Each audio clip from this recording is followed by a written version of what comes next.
December মাসের প্রথম সপ্তাহ সবে শুরু। চারদিকে তুষারপাত হচ্ছে ভরপুর। সূর্যের দেখা পাওয়া যেন ভাগ্যের ব্যাপার। কানাডার টরন্টো শহর থেকে বেশ কিছু কিলোমিটার দূরে ছাদের ডুপ্লেক্স বাড়ি। আবছা অন্ধকার পুরো ঘর। ঘরের মাঝে শুধু ক্ষণে ক্ষণে নিঃশ্বাসের শব্দ পাওয়া যাচ্ছে। বিছানায় উপুড় হয়ে শুয়ে আছে ছাদে। কাঁধ অব্দি কম্ফোর্টার টেনে দেওয়া। ছাদের বাঁ হাতের বাঁধনে আবদ্ধ ছোট্ট পিহু। ঘুম ভেঙেছে বহু আগে, তবে লোকটাকে সরানোর বিন্দুমাত্র শক্তি নেই পিহুর গায়ে। পিহু বুঝে না লোকটার গায়ে এত শক্তি আসে কোথা থেকে। মাঝে মাঝে 2-3 রাত না ঘুমিয়ে দিব্যি কাটিয়ে দেয়। পিহু একটু নড়ে চড়ে ওঠে।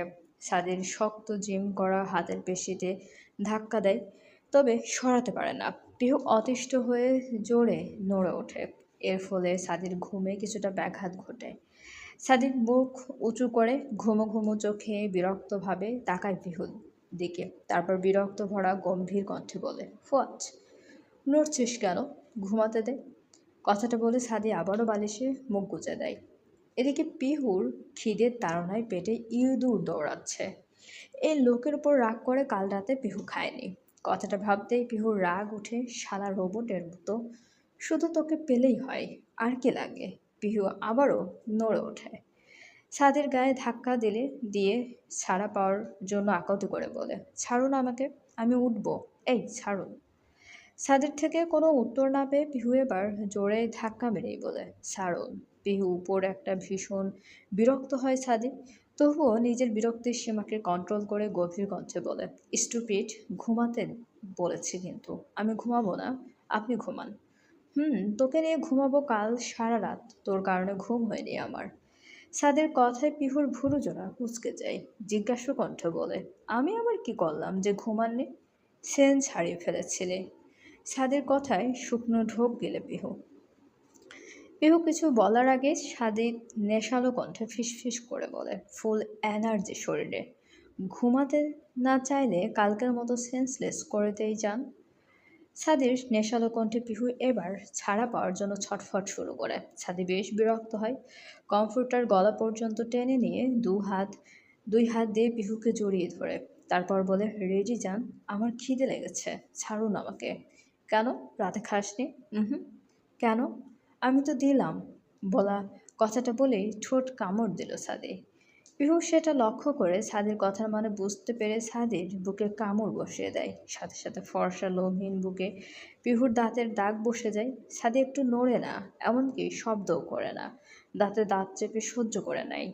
পিহু ছাদের বুক থেকে মুখ তুলে ছাদের মুখের দিকে তাকিয়ে বলে, অশুভ লোক।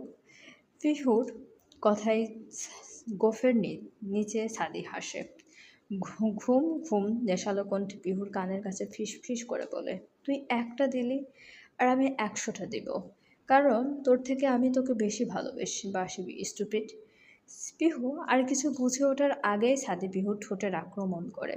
পিহুর ঠোঁট জোড়া নিজের দখলে নেয়। পিহুর চোখ বড় বড় হয়ে যায়। বেশ কিছুক্ষণ পর ছেড়ে দিয়ে ছাদি পিহুর ঘাড়ে পড়া চুল সরিয়ে সেখানে চুমো খায়। তারপর বলে, একটু আদর করব, সহ্য করে নিস না জান। উঠে একসাথে গোসল সেরে নাস্তা করে নেব।